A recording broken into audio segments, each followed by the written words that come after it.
The plastic tray of lasagna was a soggy, lukewarm brick in the microwave's glow. I watched the turntable spin, a slow, pointless rotation that mirrored my week, my day, my life. The timer beeped, a shrill, offensive sound in the quiet of the apartment. I pulled the tray out, the plastic film crinkling under my thumb. The smell of overcooked tomato sauce and cheap cheese filled my small kitchen. I scraped the contents onto a plate, the mushy pasta collapsing into an indistinct red and white pile. My gaze drifted to the window over the sink. It just showed me my own reflection, superimposed over the dark brick wall of the building across the alley. A tired face, shadows under the eyes. The ghost of a man I used to be. A flicker of memory. Unbidden and sharp as a shard of glass, cut through the haze of exhaustion.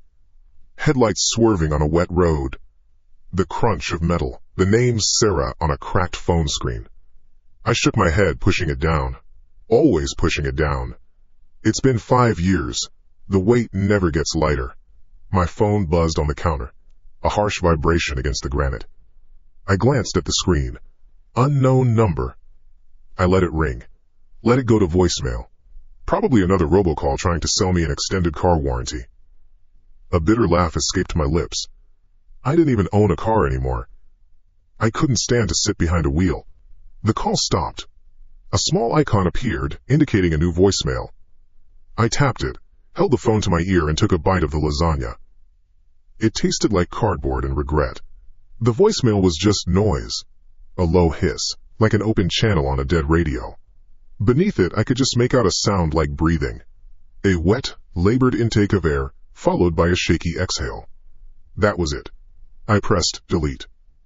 Just a pocket dial, someone's phone rubbing against their jacket. I finished half the lasagna before my stomach clenched. I wasn't hungry. I scraped the rest into the trash, the plate clattering into the sink. I was rinsing the plate when the phone buzzed again. The same vibration. The same 2 words on the screen. Unknown number. This time, a spike of irritation jabbed through my apathy. Twice in 10 minutes. I dried my hands on my jeans and snatched the phone off the counter, swiping to answer. Yeah, what? I snapped into the receiver. Silence. Then the hiss of static crackled in my ear, louder this time, angrier. It sounded like a storm trapped in a teacup, and through the storm, a voice came. A voice that made the plate I was holding slip from my wet fingers and shatter on the linoleum floor. It was my voice. Not my voice now, but a version of it that had been ripped to shreds. It was thin, high-pitched with panic, breaking with every word. Leo, don't trust. The static swelled, eating the words. Your fault. It's all your. The line went dead. I stood frozen, the phone still pressed to my ear. The dial tone hummed, a flat, indifferent sound. My own breathing was loud in my chest. I looked down at the shattered ceramic and red sauce splattered across the floor. My heart was a frantic drum against my ribs. Who the hell was that? Some kind of sick prank? An app that could mimic voices? It had to be. It had to be some asshole with too much time on his hands. My thumb trembled as I navigated to the recent calls log. Unknown number. I tapped it, selecting call back. The phone was silent for a moment before a pre-recorded female voice, crisp and digital, spoke in my ear. We're sorry. The number you have dialed is not in service. Please check the number and try again. Not could not be reached. Not is unavailable. Not in service. The number did not exist. A chill, entirely separate from the evening draft, snaked its way up my spine and tightened the muscles in my neck. This wasn't a prank. This felt different. I walked to the front door, the crunch of broken ceramic under my work boots. I checked the deadbolt. Locked. I slid the chain across. It felt flimsy, a child's toy against whatever was happening. The world outside my apartment, the city with its millions of people, suddenly felt a million miles away. My small, second-floor walk-up had become the entire universe. And something was wrong with it. I walked back through the living area, a narrow space with a worn couch and a cheap coffee table. My eyes scanned every corner, every shadow. As I passed the television, the screen exploded into life. It wasn't a picture. It was a chaotic snowstorm of black and white pixels, accompanied by a deafening blast of static that felt like it was drilling directly into my skull. I jumped back, my hands flying up to cover my ears. The sound was physical, a pressure pushing in on me, and woven into the hissing chaos, a whisper. Faint, like a gust of wind through a keyhole, but clear enough to make every hair on my body stand on end. Sarah. It was the name. The name I bury every day. The name that belongs to the tombstone I visit on the second Sunday of every September. My hand fumbled for the remote on the coffee table. I aimed it at the screen, jamming my thumb down on the power button. Nothing. The static roared on. I tried the volume. Nothing. It was as if the television was possessed, vomiting its electronic guts into my living room. Panic gave way to a surge of pure, primal anger. I lunged forward, grabbed the power cord behind the stand, and yanked it from the wall socket with all my strength. The screen went black. The roar cut off. The silence that followed was heavy, thick. I stood there, panting, my knuckles white where I gripped the useless plug. My t-shirt was damp with sweat. This wasn't a prank call. This wasn't a technical glitch. The voice on the phone knew my name. The television knew hers. It's in the house. The thought wasn't a suspicion anymore. It was a certainty. A cold, hard fact. Someone was in my apartment. How they got in, I didn't know. Why they were doing this, I didn't know. But they were here. Watching me. My eyes darted around the room, landing on the umbrella stand by the door. Sticking out of it was my old Louisville Slugger from a long-forgotten company softball league. I grabbed it. The wood was smooth and solid in my hands. The weight felt good. It felt real. I held it in a two-handed grip, my back against the wall, and listened. Nothing. Just the hum of the refrigerator from the kitchen, and the distant wail of a siren somewhere downtown. I took a slow breath, trying to calm the frantic hammering in my chest. I had to think. The apartment wasn't big. A living area, the kitchen, a small bathroom, and the bedroom at the end of the short hall. That's when I heard it. A sound from the bedroom. A soft, dragging scrape. The sound of a single shoe sole being pulled across the hardwood floor. Just once. I went rigid. Every muscle in my body locked up. The bat felt impossibly heavy. The intruder was in my bedroom. My heart clawed its way up my throat. I crept forward, one slow step at a time, my boots making no sound on the thin rug. I pressed myself flat against the wall of the hallway, just outside the bedroom door. I held my breath, straining my ears, listening for another sign, another movement. The silence returned. It stretched, pulled taut like a wire. I could hear the blood pulsing in my ears. Was he waiting for me? Did he know I was right here? I flattened my cheek against the cool, textured paint of the wall, my eyes fixed on the gap between the bottom of the bedroom door and the floor. A thin line of ambient light from the living room slipped underneath. Then, a shape blotted out the light. A shadow. The shadow of a foot, passing slowly, deliberately, across the gap. It lingered for a second, then slid out of view. I didn't move. I couldn't. My legs were stone. My lungs burned for air, but I refused to make a sound. The bat was slick with sweat in my palms. The shadow didn't return. The scraping sound didn't come again. There was only the silence, stretching into an eternity. 1 minute. 2. It felt like an hour. My muscles screamed in protest. What was he doing in there? Just standing? Waiting? The not knowing was a form of acid, eating away at my resolve. Finally, a single thought broke through the fear. Fuck this. This is my home. With a raw cry that was more air than sound, I launched myself away from the wall. I pivoted, my shoulder hitting the bedroom door, shoving it open with a loud bang. I burst into the room, the bat held high, ready to swing at anything that moved. The room was exactly as I had left it this morning. My bed was made, the gray comforter pulled smooth. The closet door was closed. The blinds were drawn, but my eyes went straight to the window beyond them. I crossed the room in 2 strides and tore the blinds aside. The window was shut. The cheap metal latch was fastened from the inside. There was no way out, no way in. I spun around, scanning every inch of the small room. Under the bed, nothing but dust bunnies. Behind the door, empty. I threw open the closet door, hangers with a few shirts, a pair of old sneakers on the floor. Nothing. A wave of dizziness washed over me. Had I imagined it all? The sound? The shadow? Was the stress? The guilt? Finally making me snap? Was the voice on the phone just my own mind cracking under the pressure? I let the bat drop to my side, the tip thudding softly on the rug. My breathing was ragged. I felt like a fool, a man terrified of ghosts in his own head. I turned to leave the room, to go pour myself a drink, to try and forget this whole night ever happened. And then I saw it. It was lying on my pillow, in the very center of the gray fabric, where my head would be. A single, perfect, white daisy. Its petals were crisp and impossibly white in the dim light. A small, vibrant yellow center stared up at the ceiling. It looked like it had been plucked from a field just moments ago. It didn't belong. It was an aberration, a piece of a different world dropped into mine. I stared at it, and the air left my lungs. The blood drained from my face. It wasn't just any flower. It was the same kind I bought every year on the second Sunday of September. The same kind I laid, year after year, on the cold, unforgiving granite of Sarah's grave. The daisy sat on the pillow. It wasn't a memory or a dream. It was there. A small, white object of impossible reality in the gloom of my bedroom. I didn't touch it. I backed away slowly, my eyes locked on it, the baseball bat still a dead weight in my hand. I felt the wall hit my back and I slid down it until I was sitting on the floor. My breath came in short, sharp bursts.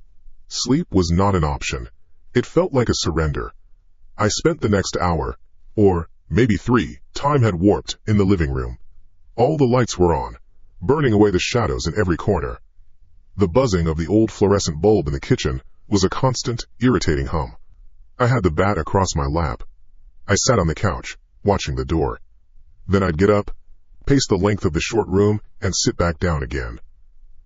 The daisy remained on the pillow, a silent testament.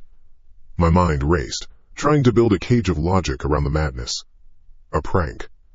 It had to be a prank. Someone got a key. A landlord. A super. But why? The voice. The the flower. It was too elaborate. Too personal. My thoughts kept circling back to one name. The one person on earth who hated me enough to do this. David. Sarah's older brother. At the funeral, his eyes had been 2 chips of ice. He never yelled. He never threatened. He just looked at me with a quiet, bottomless loathing that was worse than any shouted accusation. I remembered his words, spoken so softly I could barely hear them over the shovels of dirt. You will live with this every day. My laptop was on the coffee table. I opened it, the screen casting a pale blue light on my face. The keys clicked under my trembling fingers. I typed his name into a search bar. David Miller. He was a tech guy, I remembered. Worked for some security firm for a while. That would explain things. Hacking my phone. Maybe even rigging the TV. But how did he get in? How did he leave the flower? I was scrolling through old social media profiles, looking at pictures of a man I barely knew, when a notification popped up in the corner of my screen. A new email. The sender was a jumble of random letters and numbers. The subject line was just 4 words. I know what you did. My blood ran cold. My fingers felt thick and useless as I clicked it open. The body of the email was empty. There was only a single, blue, underlined link. Against every instinct, I clicked it. The browser opened a new tab. It was an archived page from a local news website, dated 5 years ago. Local woman killed in single-car accident on Route 9. There was a grainy photo of my car, or what was left of it, twisted around a telephone pole. The words blurred together, but I didn't need to read them. I knew them by heart. I was the driver, treated for minor injuries at the scene. Sarah was the passenger, pronounced dead on arrival. The words excessive speed and wet road conditions jumped out at me from the text. My fault. It was always my fault. I slammed the laptop shut. A hard, cracking sound in the quiet room. It was him. It had to be David. This was his message. A reminder of the debt he thought I owed. My phone rang. The screen lit up. Unknown number. My hand shook as I answered it, putting it on speaker so I could keep my other hand on the bat. "What do you want?" I said, my voice low and tight. Static hissed from the small speaker. Then the voice came through. My voice. But this time it was clearer. The panic sharper, more defined. The words weren't swallowed by noise. They were desperate, pleading. "Leo, David, he's there. He knows you're alone. God, you have to get out. He's right there with..." The line cut out. The call ended. There it was. The name. A confirmation. The fear didn't lessen, but it changed. It wasn't a formless dread anymore. It had a face. It had a name. David. This wasn't a haunting. This was a hunt. And I was the prey. He wasn't just in my head. He was outside. He was close. It made a sick kind of sense. He wanted me to be afraid. He wanted to break me before he did whatever he came here to do. A sound from the front door. A soft, deliberate scrape. Like a key being slowly, carefully inserted into the lock. Then another scrape. A long, dragging sound, like fingernails being pulled across the wood. I was on my feet in an instant, the bat held tight in a white-knuckled grip. I moved silently, my back pressed against the wall, until I was next to the door. My heart hammered against my ribs, a wild bird trapped in a cage. I leaned in, putting my eye to the peephole. The hallway outside was empty. The weak overhead light cast a sickly yellow glow on the peeling paint of the opposite wall. Nothing. No one! A fly buzzed lazily around the light fixture. I pulled back from the peephole, a wave of confusion washing over the fear. Was he playing with me? Making sounds and then hiding? I took a step back from the door and saw it. On the inside of the door. My side. A word had been written. It wasn't ink or paint. It was condensation. A darker patch of wetness against the white paint, as if someone had breathed on it from an impossible cold. The letters were shaky, dripping down the surface. Murderer. I reached out a hesitant hand and touched the door. It was ice cold, a deep, penetrating cold that had no business being here in the middle of a humid summer night. It felt like touching the door of a walk-in freezer. The air outside my apartment wasn't just air anymore. It felt like a hostile presence, leaching warmth through the solid wood. He was right there, just on the other side. The thought sent a bolt of pure animal terror through me. I stumbled back, my mind screaming. This is my home. This small space was my only sanctuary, and he was violating it, turning it into a cage. Rage mixed with fear. I wasn't going to just wait for him. I grabbed the small, heavy coffee table, grunting with the effort, and shoved it against the door. The legs screeched against the floor. It wasn't much, but it was something. I looked around wildly, my eyes landing on a straight-back dining chair. I wedged it under the doorknob, the wood groaning in protest. My hands were slippery with sweat. I fumbled for my phone, my thumb jabbing at the screen. I dialed the 3 numbers I never thought I'd have to dial in my own home. 911. It rang once. 911. What is your emergency? A woman's voice, calm and detached. Someone is trying to get into my apartment, I gasped, my voice a ragged whisper. I kept my eyes fixed on the barricaded door. He's right outside my door. Okay, sir, what's your address? I gave it to her, my words tumbling over each other. 1412 North Ash Street, apartment 2B. And your name, sir? Leo. Leo Carter. Okay, Leo. Are you in a safe location in the apartment? Was anywhere safe? I'm in the living room. I've blocked the door. Help is on the way, Leo. I have officers dispatching to your location now. Can you stay on the line with me? Yes, I breathed. The word was a prayer. Help was coming. Real, physical help. That's when the doorbell rang. It wasn't a normal ring. It was a continuous, frantic buzz. An unending, high-pitched electronic scream that cut through the air and drilled into my ears. It didn't stop. It just kept going. A sound of pure, manic insistence. I flinched back from the door, my whole body tensing. He's ringing the bell, I whispered into the phone. He won't stop. Leo, the dispatcher said, her voice still steady. I'm showing that my officers have just arrived on scene. They are right outside your door now. Can you let them in? The buzzing continued, relentless. What? No, that can't be them. The ringing. Sir, please go to the door. We need you to open the door for the officers. My mind was a whirlpool of confusion and fear. Cops don't lean on a doorbell like that. I crept back to the door, my body low, and peered through the peephole again. 2 police officers stood there. They were real.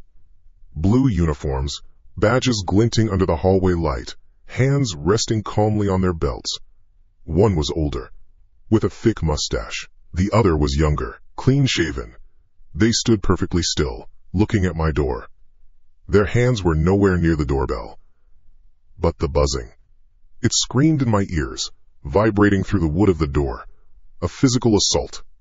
It didn't stop. I stared through the fisheye lens, my brain struggling to connect what I was seeing with what I was hearing. The 2 things could not both be true. The younger cop's eyes seemed to find mine through the tiny glass lens. He looked right at me. His expression was flat, his face a mask. And then he spoke. His lips did not move, not a twitch. But I heard the voice as clearly as if he'd shouted it. It was a low, resonant sound that seemed to come from the door itself. A dead voice emanating from the wood. Open the door, Leo! A scream tore itself from my throat. It was a raw, mindless sound of pure horror. I threw myself backward, away from the door, scrambling over the rug. The phone flew from my hand and clattered against the far wall. I landed hard on the floor, my back hitting the couch. I stared at the door, at the barricade, my chest heaving, my mind fractured. The buzzing stopped. The silence that fell in its place was absolute. It was heavier, deeper than any silence I had ever known. The hum from the kitchen light seemed to have vanished. The distant city sounds were gone. It was the silence of a vacuum.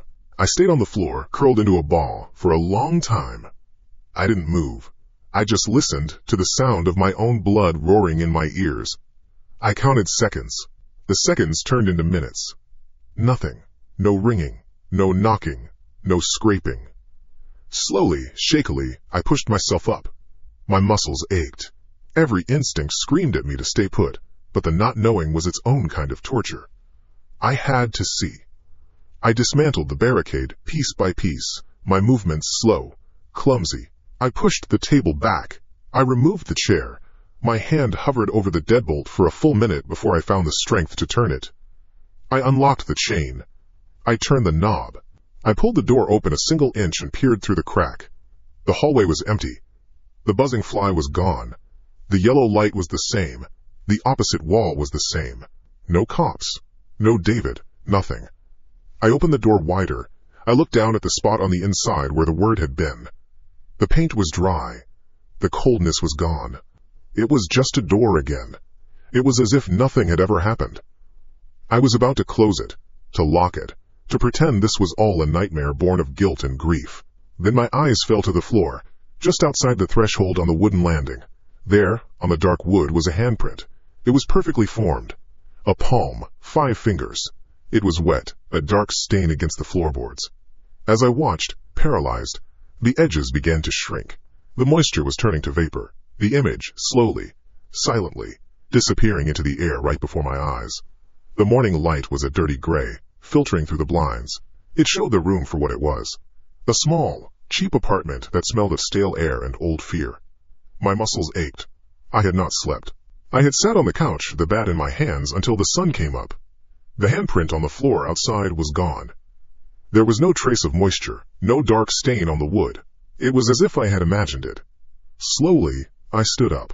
My joints protested. I walked to the front door and began to dismantle the barricade. The dining chair scraped against the wood floor, a loud, ugly sound in the quiet. I slid the heavy coffee table back to its place in front of the couch. Each movement was deliberate, a ritual to impose order on the night's events. I was trying to convince myself. It was a dream, a waking nightmare brought on by stress. David was messing with my head, but the rest, the voice in the wall, the impossible cold. My mind had filled in the blanks. It had to be that. I needed coffee. I needed routine. I walked into the kitchen. The fluorescent bulb flickered once, then hummed its low, annoying song. I opened the refrigerator. The cold air felt good on my face.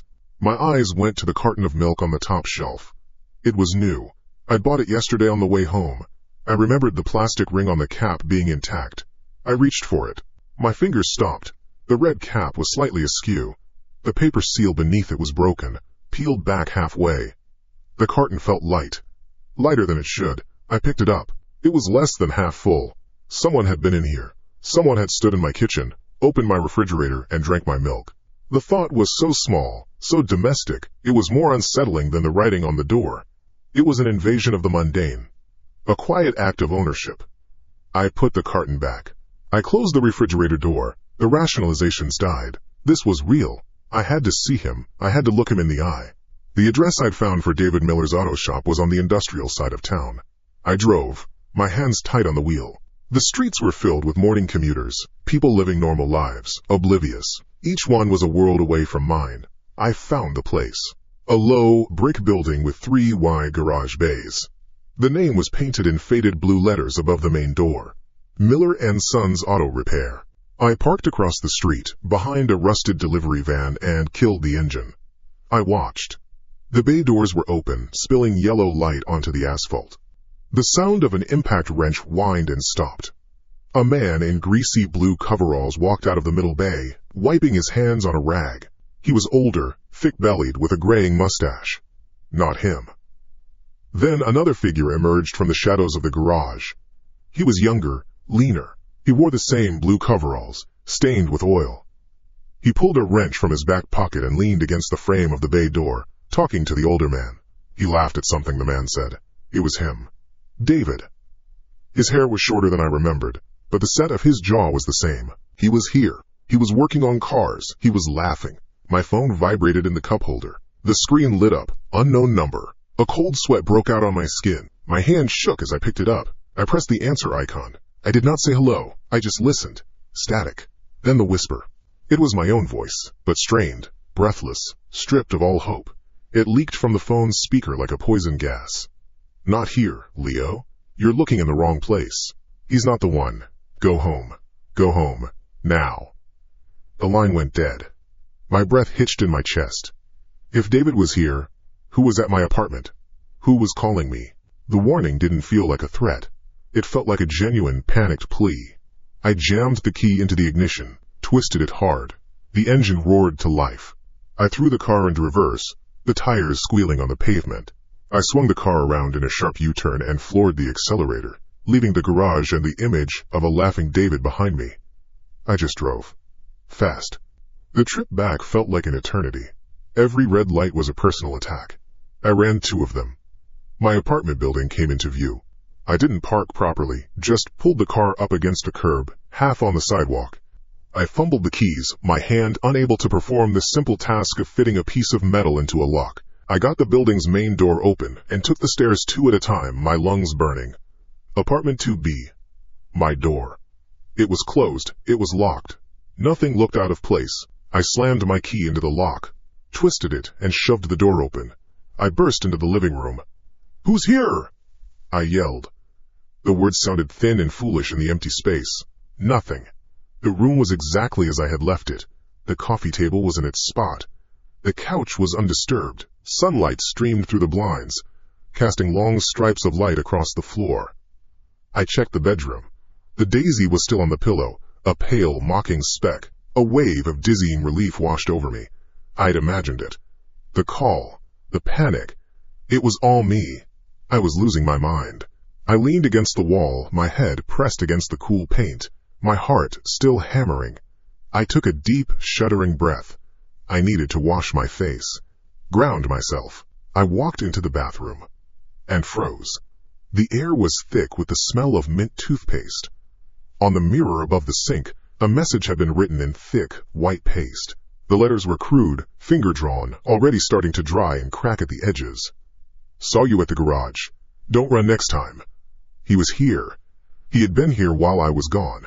He knew where I went. He saw me leave. The knowledge was a physical blow. It was absolute. There was no escape. The walls of the apartment, my city, my life, were all transparent to him.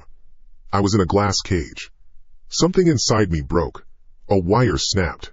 The fear twisted into a raw, screaming rage. It was a pressure building behind my eyes, in my chest, demanding release. I let out a guttural yell and my fist shot out, not at the mirror, but at the small, cheap lamp on the end table next to me. There was a crash of shattering ceramic and plastic. The pieces flew across the floor. It wasn't enough. My eyes scanned the room, landing on the bookshelf. I put my palms against it and shoved. With a groaning tier of wood, it toppled over, sending books and cheap trinkets cascading to the floor in a dusty avalanche. I kicked at the scattered books, sending them skittering into the walls. I grabbed a framed photo from the wall, a picture of a beach, from a time before Sarah, before everything, and smashed it against the corner of the coffee table. The glass shattered, the frame splintered. I threw the ruined thing into the corner. My breath was coming in ragged gasps. My hands were shaking, not from fear anymore, but from adrenaline. I stood in the middle of the wreckage I'd made, my chest heaving. The destruction brought no relief. It only made the small room feel more like a trap. In the sudden silence that followed my rampage, I heard it. A sound, so small, it was almost nothing. A soft chuckle. It was quiet. Contained. The sound of someone enjoying a private joke. And it came from the bedroom closet. I went rigid. Every muscle in my body locked up. The rage vanished, replaced by a cold, sharp dread that was worse than anything I had felt before. He was here. He was in the apartment with me, right now.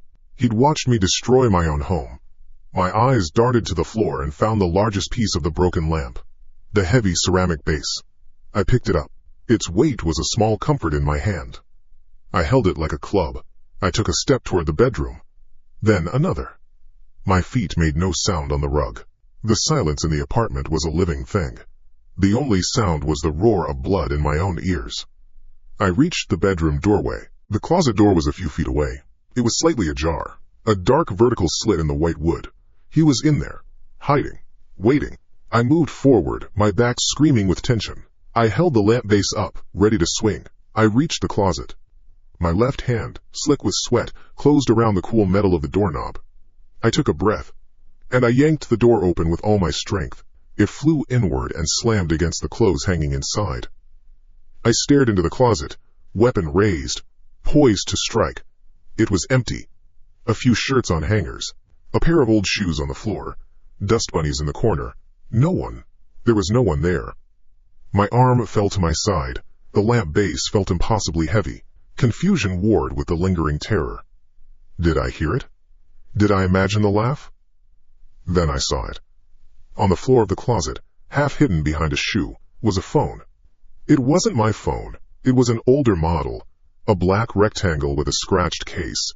As I stared at it, the screen lit up. It displayed a photograph. The image was grainy, taken in low light. It showed the back of a man in a gray t-shirt. His shoulders were tensed. His right hand was raised, holding a piece of a broken white lamp. He was staring intently into the dark space of an open closet. It was a picture of me. It had been taken 1 second ago. From inside the closet.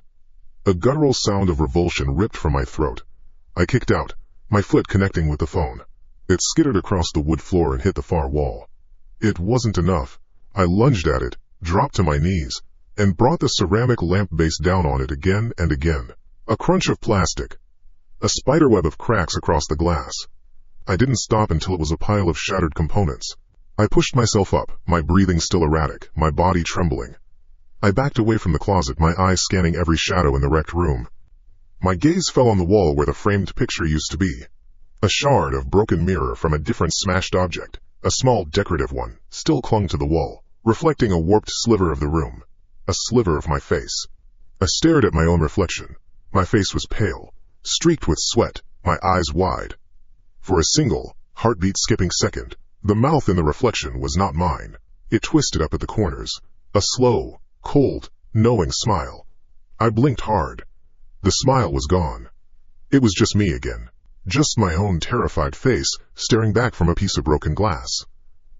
The drive was a blur of smeared neon and streetlights. My hands were locked to the steering wheel, slick with a sweat that had nothing to do with the night's humidity. I didn't know where I was going. I just drove. Away from the wrecked apartment, away from the closet, away from the impossible photograph and the smile in the broken glass. Every car that came up behind me was him. Every pair of headlights in my rearview mirror held his eyes. I ended up in a part of town I didn't recognize. The streets were wider, lined with warehouses and cheap industrial lots. A sign glowed with two burnt-out letters, M_T_L. It was enough. I pulled into the cracked asphalt lot, the car's suspension groaning. I killed the engine and the silence pressed in, heavy and immediate. I could still feel the phantom vibration of the shattered phone under my knuckles. The office was a small, bright box attached to the long, two-story structure of rooms. A bored-looking woman with dyed red hair barely looked up from her magazine as I slid my credit card across the counter. She pushed a key attached to a plastic tag toward me. Room 214. Second floor. The room smelled of bleach and old cigarette smoke. The brown carpet was thin and stained. A single bed with a faded floral bedspread was pushed against one wall. It was perfect. It was anonymous. It wasn't mine. I locked the door. I twisted the deadbolt. I wedged the room's only chair, a cheap wooden thing, under the knob. I stood in the center of the room, listening. The hum of the small refrigerator, the distant rumble of a truck on the highway. Nothing else. For the first time in hours, I could hear my own breathing, ragged and fast. I didn't turn on the television. I didn't open the curtains. I just stripped down to my t-shirt and jeans and fell onto the bed. The bedspread was rough against my cheek. I closed my eyes, but sleep wasn't the goal. The goal was to shut down. To just lie here until the sun came up, until the world felt solid again. But the darkness behind my eyelids was not empty. It pulled me down. The dream came fast. Not a dream, a memory. I was behind the wheel again, but it was 2 years ago. Rain slicked the road, turning the asphalt into a black mirror that reflected the traffic lights in long, bleeding streaks. The wipers kept a frantic, rhythmic beat against the glass. The radio was on. Some soft rock station Sarah liked. She was in the passenger seat. I could see the curve of her cheek in my peripheral vision, lit by the green glow of the dashboard. She was saying something, a story about her day. I remember the sound of her voice, but not the words. I glanced over at her, just for a second.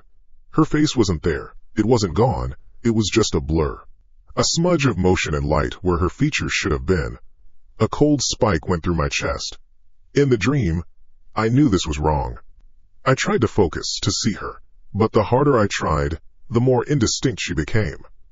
The song on the radio warped, the singer's voice slowing down into a low, metallic groan. Then I saw the headlights.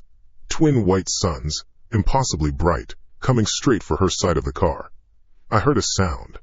Not the squeal of tires or the inevitable crunch of metal. It was a sharp, tearing noise, close and intimate, like claws dragging down a vinyl surface. I looked at the dashboard. In the place where Sarah's hands should have been, there were long, wavering fingers. Thin and pale. They weren't a part of her. They were a separate thing. They raked across the dashboard, leaving deep gouges in the plastic. In the dream, I didn't scream. I just watched. The impact threw me sideways. The sound of shattering glass was absolute. Then, nothing. I woke up with a gasp, my body jerking on the bed. The room was dark. The air was cold. My heart hammered against my ribs like a trapped bird. The dream clung to me, its details sharp and vivid. The smell of the rain. The warped music. The tearing sound.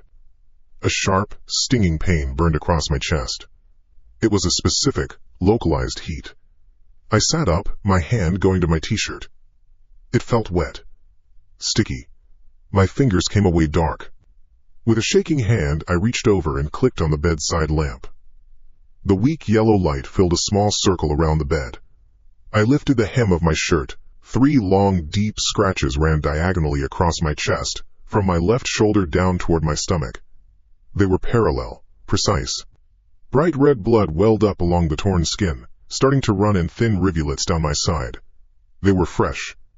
They were exactly where the impossible fingers had clawed the dashboard in my dream. A wave of nausea rose from my stomach. This wasn't possible. I was alone. The door was locked. The chair was wedged tight under the knob. No one could have gotten in. No one. My reasoning mind fought for an explanation. I must have done it to myself. In my sleep. A nightmare so violent I clawed my own chest. But my fingernails were short, blunt. These were deep. These were cuts. The thought died. The logic collapsed into dust. This wasn't a man trying to scare me. David Miller couldn't do this. No human could do this. This was something else. I wasn't being stalked. I was being haunted. The rules were gone.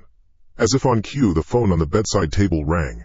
The sound was a physical assault.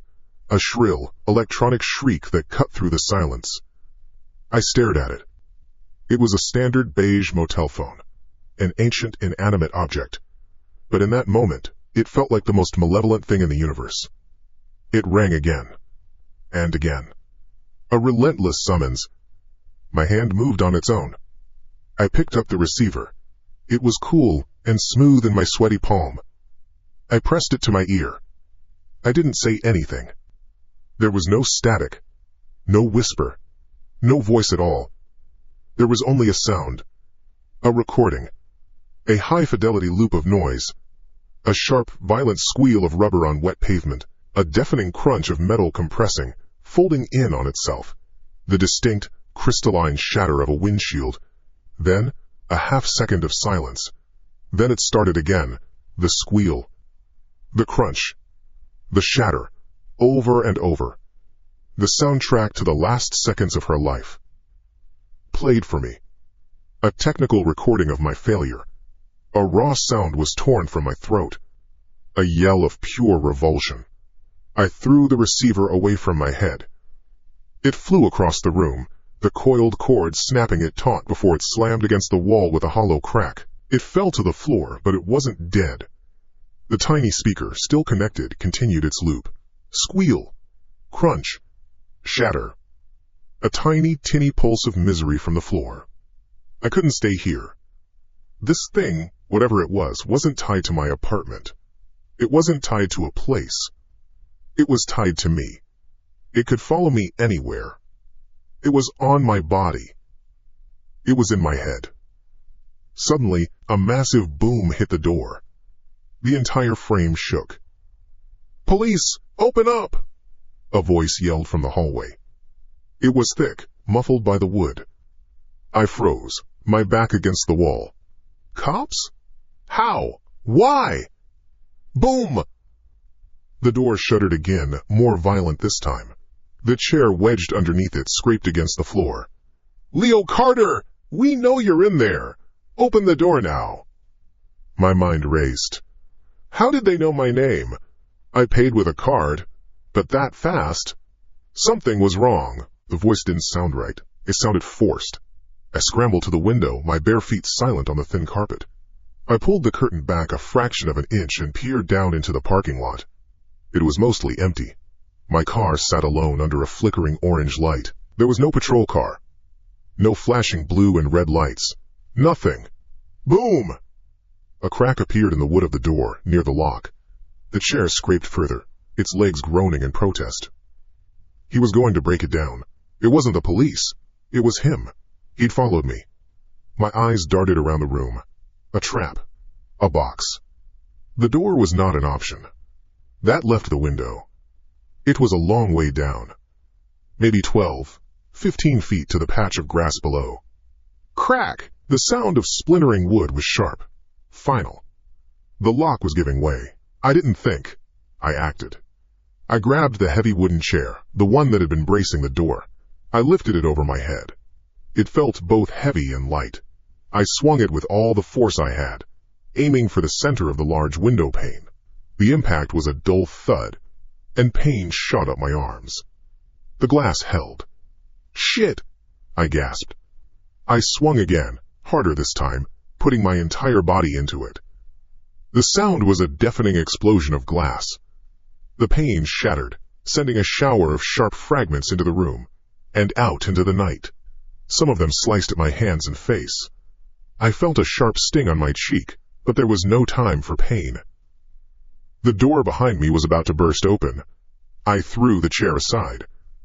I put my hands on the now jagged sill, ignoring the glass cutting into my palms. I threw one leg over, then the other, my body clumsy with panic. For a moment, I was perched there, the cool night air on my face, the chaos behind me. Then, I pushed off. I fell. It was a short, stomach-lurching drop.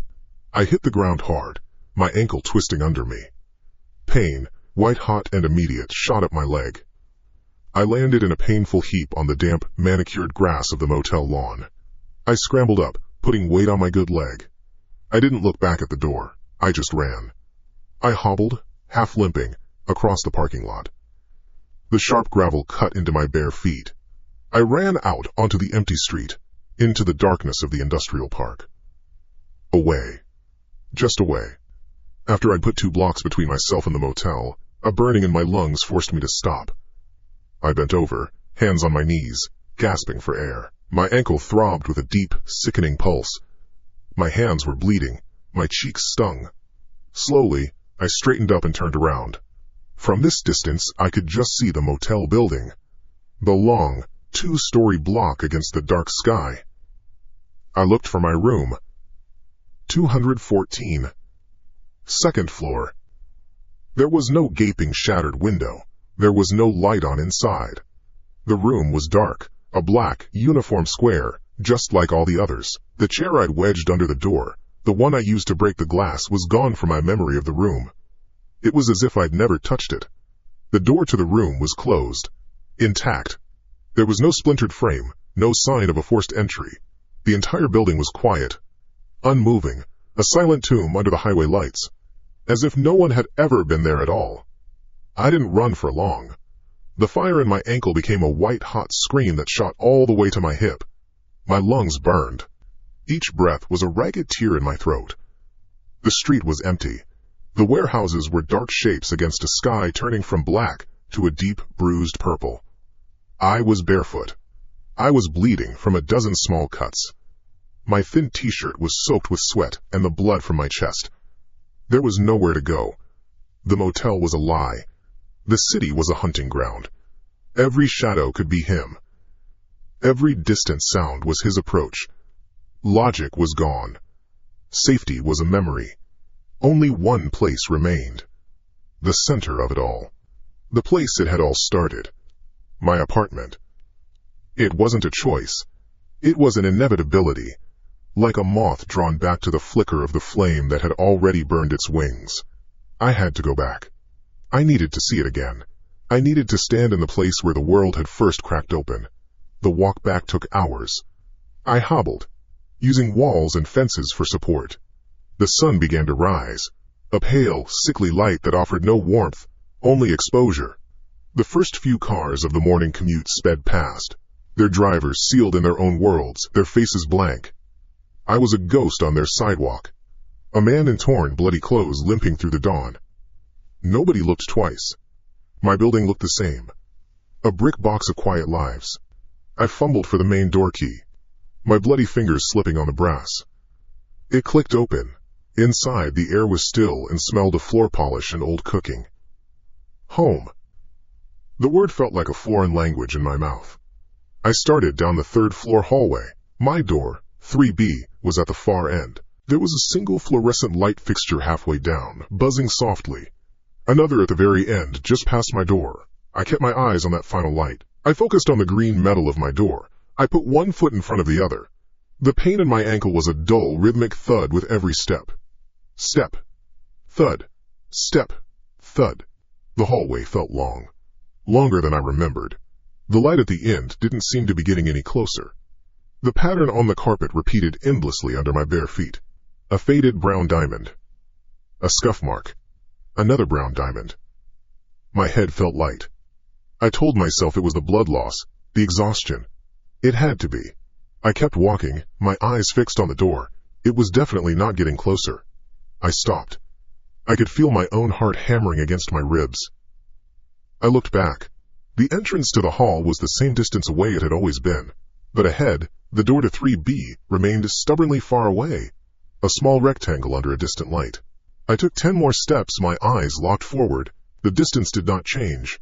Not by an inch. My mind refused to process it. I shut my eyes, shook my head, and opened them again. The door was still there, still too far. Fuck it. I ignored it. I put my head down and just walked, focusing on the floor in front of me. The carpet flowed by. 1 step. 2. 50. 100. When I finally looked up, I was standing right in front of my door. The brass numbers glinted. 3B. Relief washed over me, so potent it almost made me sick. I was just tired. I was losing my mind, but I was home. I pulled out my apartment key. The one with the small plastic green tab. I pushed it into the lock. It didn't go in. I tried again, jiggling it. It stopped, solid, a centimeter in. That wasn't right. This was my key. This was my lock. I'd used it 1,000 times. I leaned closer, squinting at the keyhole. It looked normal. I pulled the key out and looked at it. Nothing wrong with it. I looked back at the door. My eyes drifted up to the numbers. It wasn't a B. It was a D. 3D. The air left my lungs in a silent rush. No. I took a step back, my good leg bumping into the opposite wall. I stared at the door. 3D. My hand started to shake. This wasn't my apartment. But it was. It was in the right place. The scuff mark near the bottom was there. The small dent in the wood where I'd hit it with a grocery bag was there. It was my door. But the number was wrong. A cold sweat broke out on my forehead. I turned, my gaze darting down the hall. I looked at my neighbor's door. Mr. Henderson. Apartment 3. C. The brass plate on his door now read 3D. I spun around, looking at the door across from it. 3A. Now 3D. My breath hitched. I ran. My ankle screamed in protest, but I ignored it. I ran down the hall, my head whipping from side to side. Every single door had the same brass plate. 3D, 3D, 3D, 3D. An entire floor of identical doors. I reached the end of the hall, where the fire escape window should be. The window that looked out over the back alley. It wasn't there. There was just a wall. The same faded beige paint. The same scuffed baseboard.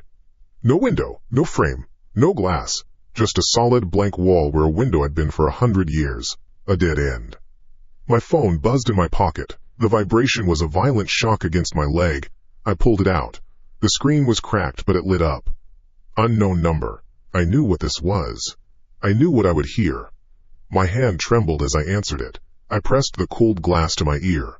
The voice was mine. A raw, panicked scream. It's changing! It's changing it all. The rules are gone. Don't trust your eyes. The exit isn't. The voice was cut off. Not by static, by a sound. A low, heavy hum. A deep, bass vibration that resonated through the phone and into the bones of my skull.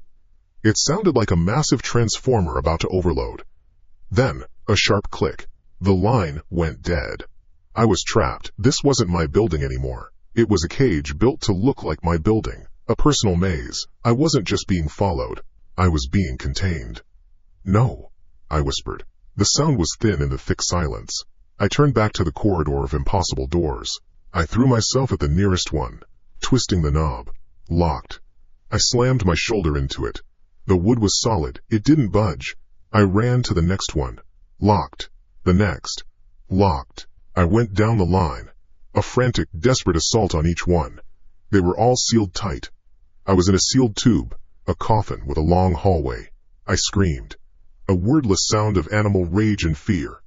I kicked one of the doors, the impact jarring my whole body. Pain lanced through my foot. The door remained closed.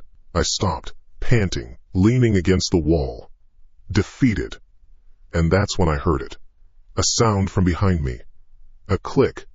I turned slowly. One of the doors, about 20 feet away, was ajar. One of the 3D doors.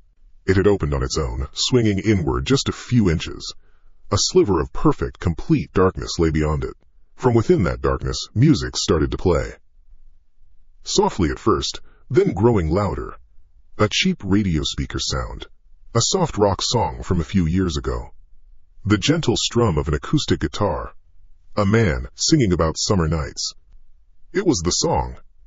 The song that was on the radio right before the crash. The one Sarah had been humming. It was an invitation. My blood ran cold. He was in there. Or it was in there. The thing that did all of this. It was waiting for me. I stood frozen, my muscles locked. The song was a hook, pulling at a part of my brain I couldn't control. Pulling on the memory. Don't go in. Don't go in. Don't go in. Behind me, at the far end of the hall, I heard a noise. A low, heavy scrape. like concrete on concrete.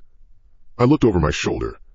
The first fluorescent light fixture at the entrance of the hall went out with a soft pop. The darkness at that end seemed to deepen, to thicken. The scraping sound came again. Closer this time. It felt like the wall at the far end of the hall, the one with the entrance, was moving, grinding its way toward me. The next light fixture flickered, buzzed, and died. The hallway grew dimmer. The scraping was louder now. I couldn't see anything moving, but the space behind me was being eaten by the advancing shadow. The walls felt like they were pressing in. It wasn't a choice, it was a funnel. All paths led to the open door, to the song, to the darkness. I took a step toward it, then another. My bare feet were silent on the carpet. The song seemed to welcome me, the familiar melody a sickening comfort. The scraping behind me got louder, closer. I reached the threshold of the open door. The darkness inside was absolute, like looking into deep space. It didn't feel empty, it felt full. The scraping was right behind me now. I could feel a pressure change in the air. I closed my eyes and stepped through. The door slammed shut behind me. The noise was a gunshot in the silence, shaking the whole frame. And then the lights came on. I blinked in the sudden familiar light of a single floor lamp. I was standing on my own rug, in my own living room. Everything was exactly as I had left it. The half-empty glass of water on the coffee table. The book lying face down on the arm of the sofa. The picture of my parents on the mantel. It was my apartment, my safe place. For a second, a wave of dizzying relief hit me. It was over. I was home. It had all been a nightmare, a hallucination brought on by trauma and exhaustion. But the door I had just walked through, it wasn't the door from the living room into the hallway of my real apartment. It was the door to my bedroom. I had stepped out of the nightmare hallway and into my living room, through my bedroom door. It made no sense. Slowly I turned and walked to the front door, the real front door. 3B. My hands were shaking again. I was afraid of what I would see, or what I wouldn't see. I put my eye to the peephole. The distorted fisheye lens showed me the hallway outside. It looked completely normal. The correct faded carpet. The correct beige walls. My neighbor's door across the hall said 3A. Mr. Henderson's, down the way, said 3C. Everything was as it should be, but that wasn't what made me pull back from the peephole. A gasp caught in my throat. Standing in the hallway, looking directly at my door, was a man. He was barefoot, his jeans torn at the knee. He wore a thin t-shirt stained with sweat, and a dark patch of drying blood on the chest. His face was pale, his eyes wide with a specific soul-deep terror I recognized instantly. His hands were covered in bloody cuts.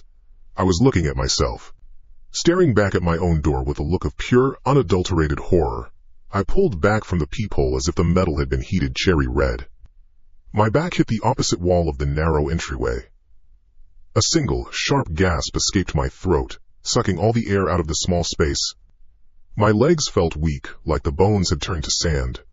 I slid down the wall until I was sitting on the floor, my gaze fixed on the solid wood of the front door. On the other side of that door was me. Or a copy of me. Bleeding, terrified, lost. The me that had just survived the impossible hallway. My own horrified face, seen through the distorting lens of the peephole, was burned into my mind. I pressed the heels of my hands into my eyes, trying to erase the image. It didn't work. The me out there was real, which meant the hallway was real, the doors were real, the song was real. And this apartment, this wasn't a sanctuary. It was the center of the trap. Panic began to rise, a cold tide climbing up my chest. I scrambled to my feet. I had to get out. I went to the window in the living room, the one that looked down onto the street. I tore at the latch. It wouldn't budge. I slammed my palm against the glass, then my fist. It was like striking a sheet of solid steel. There was no vibration, no give. Just a dull thud and a flash of pain in my knuckles. I stumbled into the small kitchen. I grabbed the handle of the faucet and twisted it hard. A brief, violent hiss of air. A sputtering cough from the pipes. And then nothing. Just silence. I twisted the other handle. Nothing. The water was cut off. My phone. I dug it out of my pocket, my fingers fumbling on the cracked screen. I jabbed at the power button. The screen lit up. In the top left corner, where the signal bars should have been, were 2 words. No service. The apartment was severed from the world. A box floating in a void. I was in a cage designed to look like my life. I stood in the middle of the living room, turning in a slow circle. Everything was a threat. The familiar floral pattern on the sofa. The tilt of the floor lamp. The photograph on the mantel. They weren't mine anymore, they were props. Set dressing for whatever this was. My heart hammered a frantic, heavy rhythm against my ribs. I had to be quiet. I didn't know why, but I felt a primal need to make no sound. And in that self-imposed quiet, I heard it. It was faint. A small, wet sound from the back of the apartment. From my bedroom. A hitching, choked noise. Someone trying not to cry. A whimper.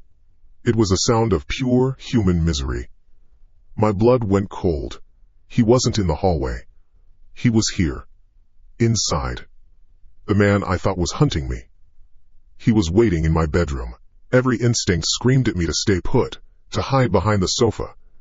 But the thing I'd seen through the peephole, the other me, was trapped out there. The moving walls, the impossible doors that was coming for him. And for all I knew, it was coming for me too. The trap was closing from all sides. I had to see. I took a step, my bare foot making no noise on the rug. Then another. I moved out of the living room, into the short hallway that led to the bedroom and bathroom. The bedroom door was slightly ajar, just as I had come through it. The sound was clearer now. A soft, rhythmic sniffling. I put my hand on the door, my palms slick with sweat. I pushed it open slowly. The hinges didn't creak. The room was dark, the curtains drawn. The only light was the thin, gray wash filtering in from the living room behind me. In the farthest corner of the room, huddled on the floor between the dresser and the wall, was a shape. A man, curled into a ball, his arms wrapped around his knees. He was shaking. Not a violent tremor, but a deep, systemic shudder, as if his whole body were resonating with a terrible cold. It wasn't a shadow. It wasn't a monster. It was a person. "Get away from me," a voice whispered. It was raw, cracked. I knew that voice. I took a step into the room. The floorboard under my foot gave a loud groan. The man in the corner flinched violently, pressing himself harder against the wall. He lifted his head, and his face was caught in the sliver of light from the hall. David. Sarah's brother. His face was a mess of tear tracks and pale skin. His eyes were wide, bloodshot, darting around the room as if searching for an attack from any direction. He looked 10 years older than the last time I saw him, at the funeral. He looked worse than I did. "David?"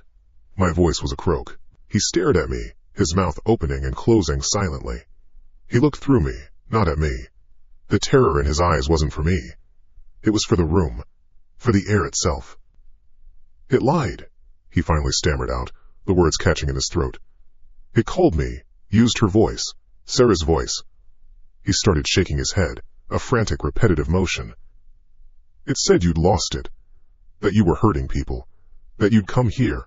It said I had to stop you." My mind stalled. The pieces didn't fit. The phone calls, the chase, the feeling of being hunted. I had been so sure it was him, a vengeful brother with a grudge. But looking at him now, a broken man weeping in the corner of my bedroom, I saw the truth. He wasn't the cat. He was just the other mouse. It told me to come here. He whispered, his eyes locking onto mine for the first time. It guided me. The doors, the streetlights went out one by one, lighting the path. It wanted me here. With you. Before I could answer, a low hum started. It wasn't a sound that came through the ears. It was a vibration that started in the floor, traveled up my legs, and settled deep in my teeth. The single bulb in the ceiling fixture overhead flickered. David screamed, a thin, high sound. He pointed a trembling finger at the wall beside him. "Look!" I looked. The plaster, covered in cheap, beige paint, was no longer solid. It began to soften, to sag, like a heavy sheet of canvas soaked in water. It didn't crack or break. It warped. The flat plane of the wall rippled, slow undulations moving across its surface, as if something massive were breathing just behind it. The dresser next to it lifted a half-inch from the floor, hovering in the air with a soft, grinding sound. The hum grew in intensity. And then the voice came. It was everywhere, and nowhere at once. It was the same deep, synthetic tone from the phone call, but now it wasn't coming from a speaker. It resonated inside my skull. 2 rats. In 1 cage. David scrambled away from the wall, crab walking across the floor, his eyes wild. Guilt. And vengeance. My gaze met his across the dim room. In that single, shared moment of absolute horror, we both understood. Our enemy wasn't a man. It wasn't a ghost. It was the place, the room. The very laws of physics that were being methodically torn apart around us. You couldn't fight a thing like that. You couldn't run from it. A perfect pairing. The wall directly opposite the bed began to change. It didn't ripple. It shimmered, like the air above hot asphalt. The beige paint seemed to thin, to become translucent. An image bled through. Headlights. 2 piercing white beams cutting through a dark, rainy night. The sound hit me next. A high-pitched squeal of tires on wet pavement that wasn't a memory, but a physical noise filling the room. It was the road. The road from that night. The image solidified. A perfect, 3-dimensional picture window looking out onto the last second before the crash. The rain. The glare on the windshield. The dark shape of the other car spinning into view. The entity wasn't just playing with us. It was showing us the script. It was offering us the source of it all. David got to his feet. His face was a mask of pure, undiluted rage. The terror was gone, replaced by something much hotter. He wasn't looking at the wall anymore. He was looking at me. All the grief, all the loss, all the anger he must have felt for a year had found its focus. You killed her. He snarled, the words guttural, animalistic. You killed my sister. He charged. He hit me like a linebacker. All weight and momentum. We crashed backwards. Out of the bedroom and into the short hall, my head cracking hard against the floor. Stars exploded behind my eyes. The sound of the squealing tires from the bedroom was impossibly loud, an unending shriek. David was on top of me, his hands scrabbling for my throat. His face was inches from mine, spit flying from his lips. We rolled on the floor, a clumsy, desperate struggle. This wasn't a fight. It was a convulsion of pain. I drove my knee up into his side. He grunted, the air leaving his lungs. But his grip didn't loosen. His fingers found my throat, squeezing. Black spots danced in my vision. I bucked, throwing him off balance. We slammed into the wall. My injured ankle screamed as it was twisted underneath me. He was screaming wordlessly now, just a raw sound of agony. I jammed my thumbs into the soft space below his jaw. He gagged, his grip faltering for a second. It was just enough. With a final surge of adrenaline, I shoved him with all my strength. Not forward, but sideways. He stumbled back, his arms windmilling for balance. He was off his feet, his body careening back through the bedroom doorway. His trajectory carried him right toward the shimmering wall, toward the scene of the accident. His face was a mask of confusion for a split second as he realized where he was going. He opened his mouth to scream. His back hit the projection. He didn't bounce off it. The image of the rainy road and the blinding headlights folded around him. He became a dark silhouette against the glare, his form contorting as if being pulled through a small opening. His scream was swallowed by a sudden, deafening roar, the sound of the impact, the catastrophic crunch of steel and shattering glass that erupted from the wall like a physical blast. The image imploded, the headlights vanished, the sound cut off. The wall was just a wall again. Beige. Solid. Blank. David was gone. I lay on the floor of the hallway, panting, my throat raw where his fingers had been. The apartment was silent. Utterly and completely silent. The only sound was the ragged tear of my own breathing, and the frantic, useless beating of my own heart. I was alone. Completely and entirely alone. I lay on the hallway floor. The cheap laminate was cold against my cheek. My throat felt like it had been scraped raw with steel wool.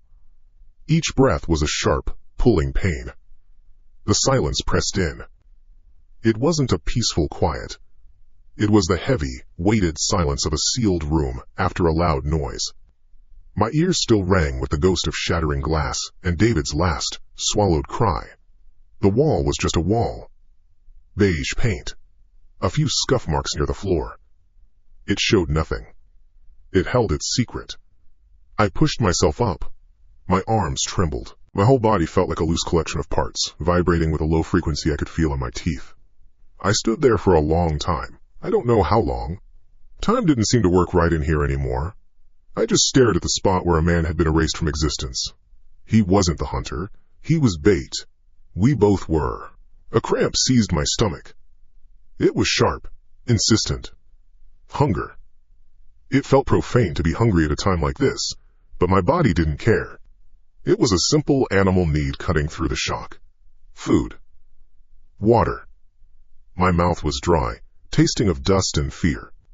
I took a step, then another, my bare feet sticking slightly to the floor. I limped into the kitchen. My ankle throbbed with a dull, steady pulse. Everything looked the same. The chipped Formica countertop, the stack of mail I hadn't opened, the faucet that didn't work. I went to the refrigerator. My hand rested on the cool metal of the handle. For a second, I just stood there, breathing. The low hum of the appliance was a familiar sound in the crushing quiet. It was almost comforting. I pulled the door open.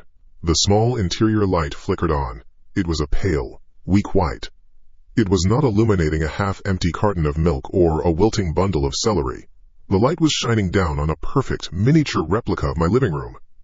I saw the worn floral pattern of the sofa, the slight tilt of the floor lamp, the photograph on the mantel, a tiny gray square.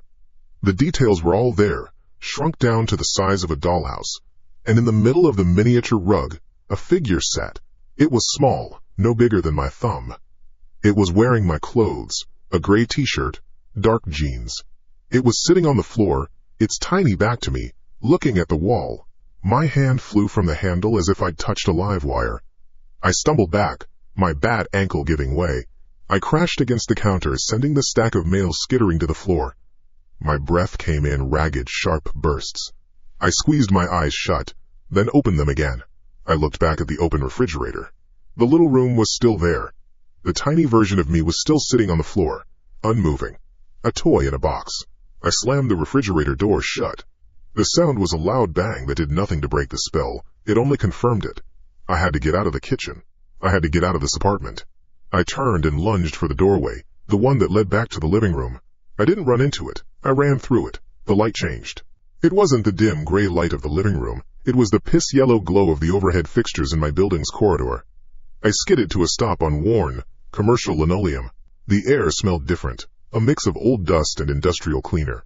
I was in the hallway. The door to my apartment, 4B, should have been to my left. It wasn't. There was just more hallway. A long, straight shot of it, lined with identical brown doors under identical brass numbers. 4F, 4G, 4H. The numbers stretched on, farther than they should. I spun around. The kitchen doorway was gone. Behind me was more hallway. The same scuffed baseboards, the same sickly lights, the same repeating doors. 4A, 3J, 3I. The numbers made no sense. They ran in both directions, extending into a dim, vanishing point. I was standing in a single, perfectly straight line of a building that had no end. This was it. The final stage. The walls were no longer just changing. The very shape of the world had been broken and reforged into this. This was the belly of the thing that was hunting me. I wasn't in my apartment building anymore. I was inside a cage made to look like it. A wave of pure animal terror washed over me. There was no thought. There was only the need to move. To run. I ran. My bare feet slapped against the cold floor. My bad ankle sent a bolt of fire up my leg with every step, but I didn't slow down. I ran past the endless doors. 5C. 5D. 5E. The lights overhead flickered in a steady rhythm as I passed under them. On and off. On and off. The effect was dizzying. I fixed my eyes on the point where the hallway disappeared into darkness, and just kept running. My lungs burned. The sound of my own frantic breathing filled my ears. I ran for what felt like miles, past dozens of doors. Hundreds. The number started repeating. I passed apartment 4B, my own apartment, 3 separate times. Each time I slammed my shoulder against it. It was solid wood, unmoving. I clawed at the doorknob. It wouldn't turn. I kept running. My legs were screaming. My vision started to swim. A vibration started in my pants pocket. It was my phone. I fumbled for it, pulling it out with a slick, sweaty hand. The screen was dead black. I jabbed at the power button, but nothing happened. The vibration continued, a strong, rhythmic buzzing against my palm. Then, the sound started. It wasn't a ringtone. It wasn't a voice. Thump thump. It was the sound of a heartbeat. My heartbeat. Amplified 100 times over. It was a deep, resonant, booming sound that filled the air. Thump thump. Thump thump. It wasn't just coming from the phone. The phone was just a focus point. The sound was everywhere. It was in the walls, in the floor. I could feel the bass vibrating in my chest, shaking my bones. It was the only sound in the universe. The beat of my own terror turned into a weapon. No, I gasped, the word lost in the deafening pulse. I threw the phone. It spun through the air and clattered against the far wall, skidding across the linoleum until it came to a stop. Thump thump, thump thump. The sound didn't change. It didn't get quieter. If anything, it got louder. I clapped my hands over my ears, pressing until it hurt. It did nothing. The sound wasn't coming from outside. It was inside my head. I was trapped in a feedback loop of my own fear. I stumbled, falling to my knees. The pounding was relentless. A drumbeat for a ritual of which I was the sole participant. Thump thump, thump thump. And then, a new sound cut through the rhythm. Click. It was the sound of a deadbolt sliding back. I looked up. 20 feet ahead of me, one of the doors on the left was swinging open. Not fast. Just a slow, deliberate swing. It wasn't dark inside. And it wasn't a room. It was night. A deep, perfect blackness poured from the doorway. A square of abyss cut into the yellow-lit hallway. And in that blackness, there were stars. Millions of them. But they weren't right. They weren't the comforting pinpricks of light from a summer sky. They were sharp, cold, and they moved. They drifted like motes of dust in a sunbeam, slowly congregating into lines and angles that didn't belong in three-dimensional space. They formed shapes that made my eyes water, geometries that felt sharp and dangerous, like looking at the edge of a razor blade. Something was in there. I couldn't see it. There was no shape or form. But I felt it. A presence. A vast, ancient, and utterly indifferent mind was looking out from that patch of stolen sky. It wasn't angry. It wasn't hateful. It was observing, like a scientist watching a microbe squirm on a glass slide. The heartbeat in my ears faltered, replaced by a cold dread that was so profound it was almost physical, a block of ice forming in my gut. I scrambled backward, away from the door, away from that terrible stardusted view. I got to my feet and turned to run back the way I'd come. The hallway was gone. Where the infinite stretch of repeating doors had been, there was now only a wall of complete and utter black. It wasn't a painted wall. It was a textureless, light-devouring void that had eaten the hallway from that end.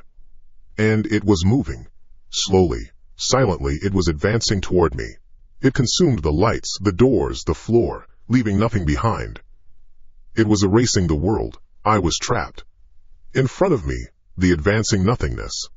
Behind me, a doorway into a sky of screaming angles. The heartbeat sound was gone. All I could hear was a low hum coming from the open door. An invitation. The black wall was 20 feet away. Then 10. I could feel a cold draft coming off it, a slipstream of the world being unmade. I couldn't look at the stars anymore. I couldn't be pulled into that place.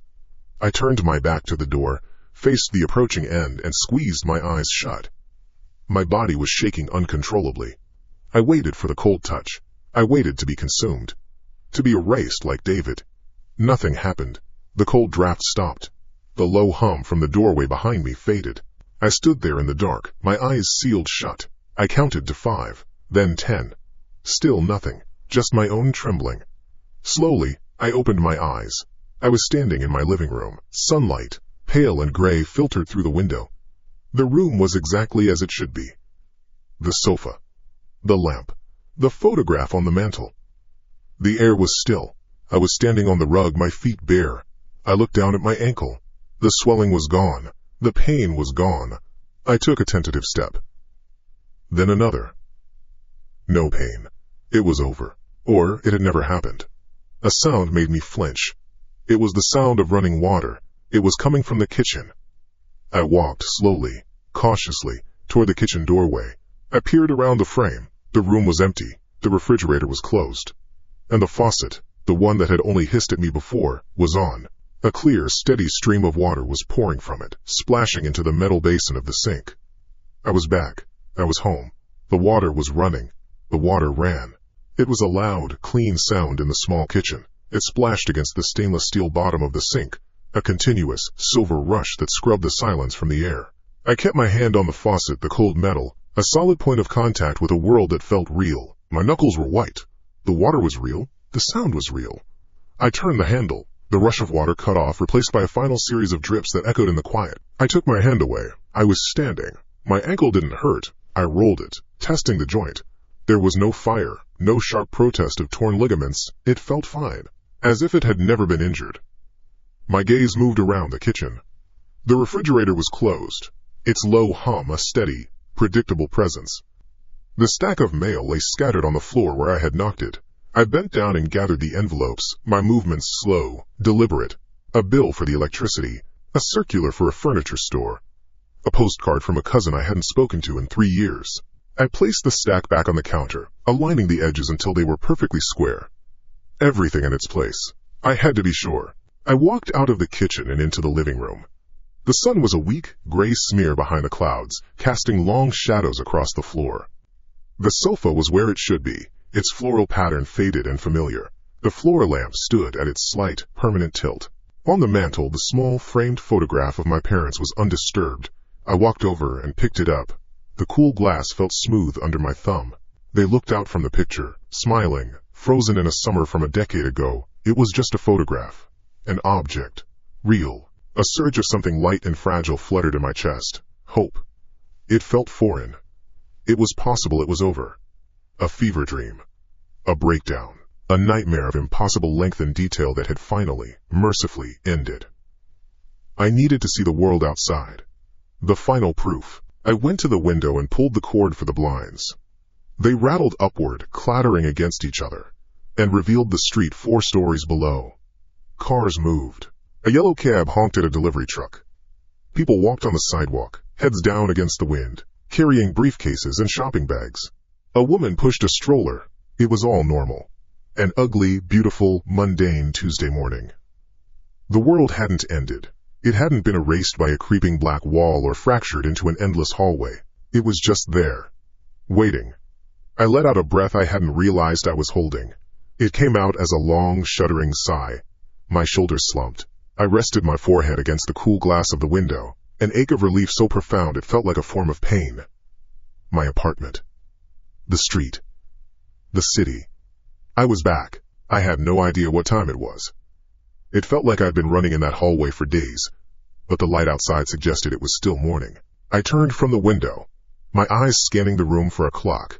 The digital display on the cable box was dark. A power flicker, maybe. I looked at the old analog clock hanging on the wall above the doorway to the kitchen. The time was 3:17.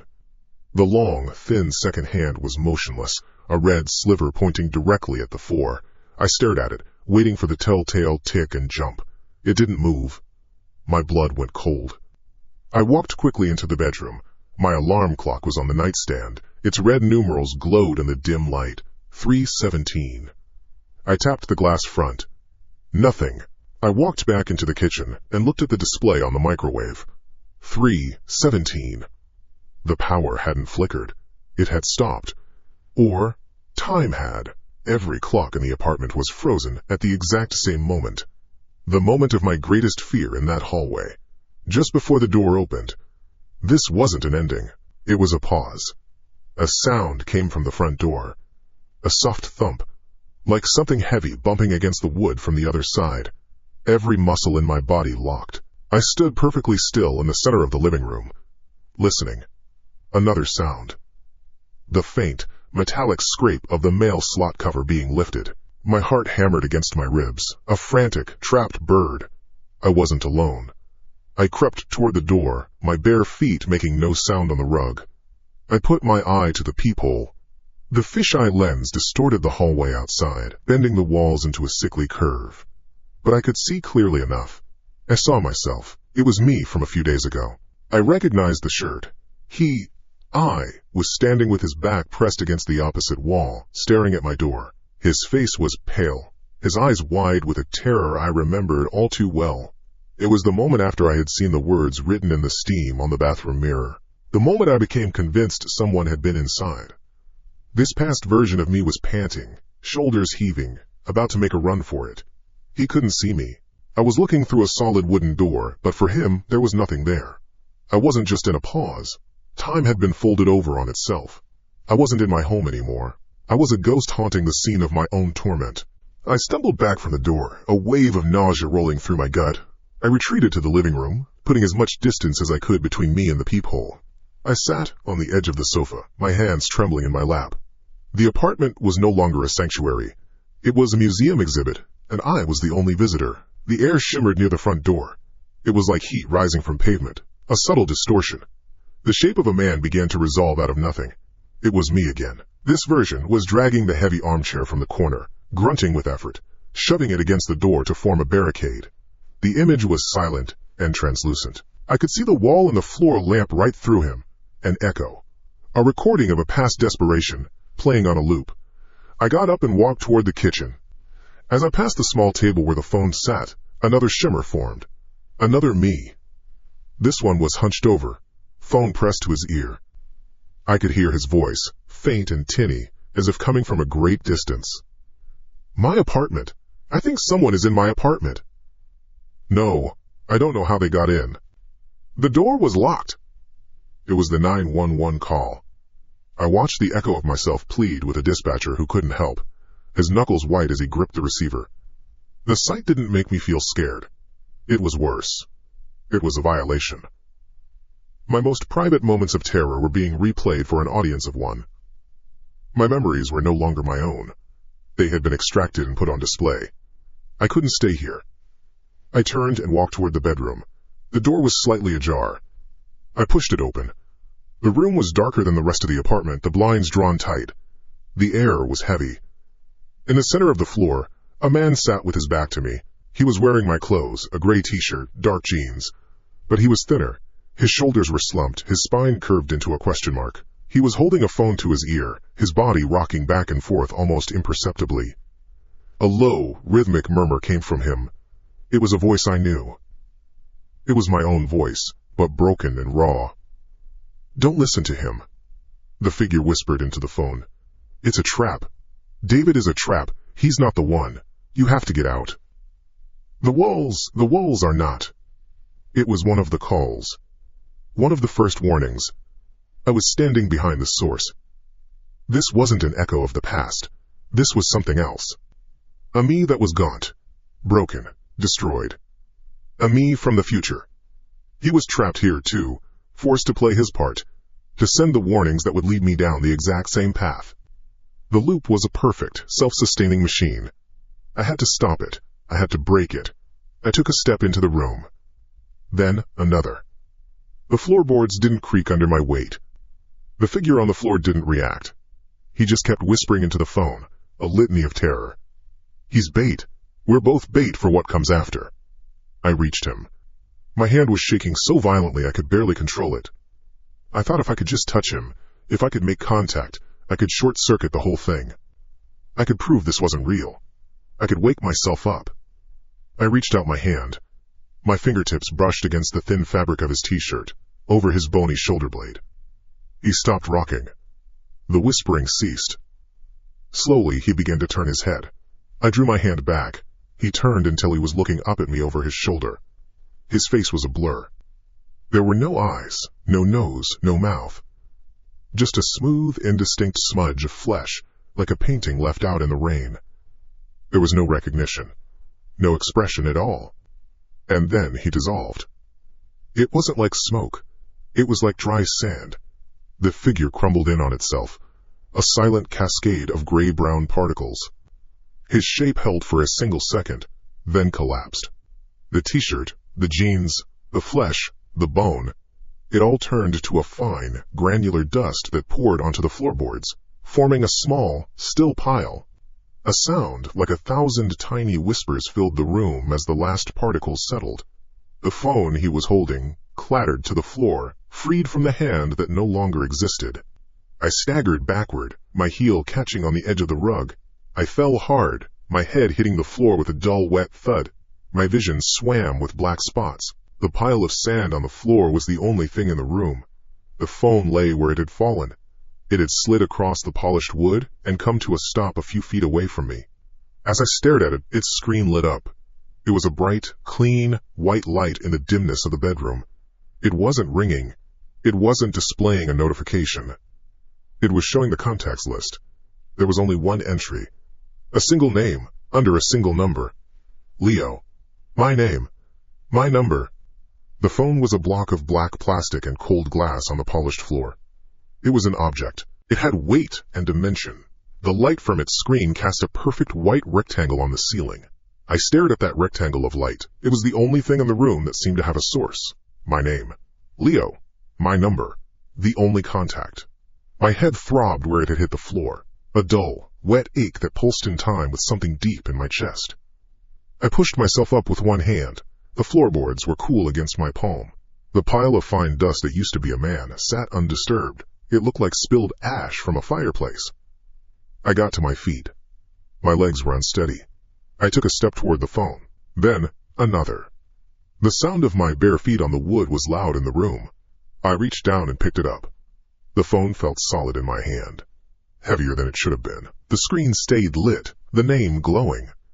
The moment my fingers closed around it, the air changed. It wasn't a sound. It was an overload. The translucent image of me barricading the front door flickered violently.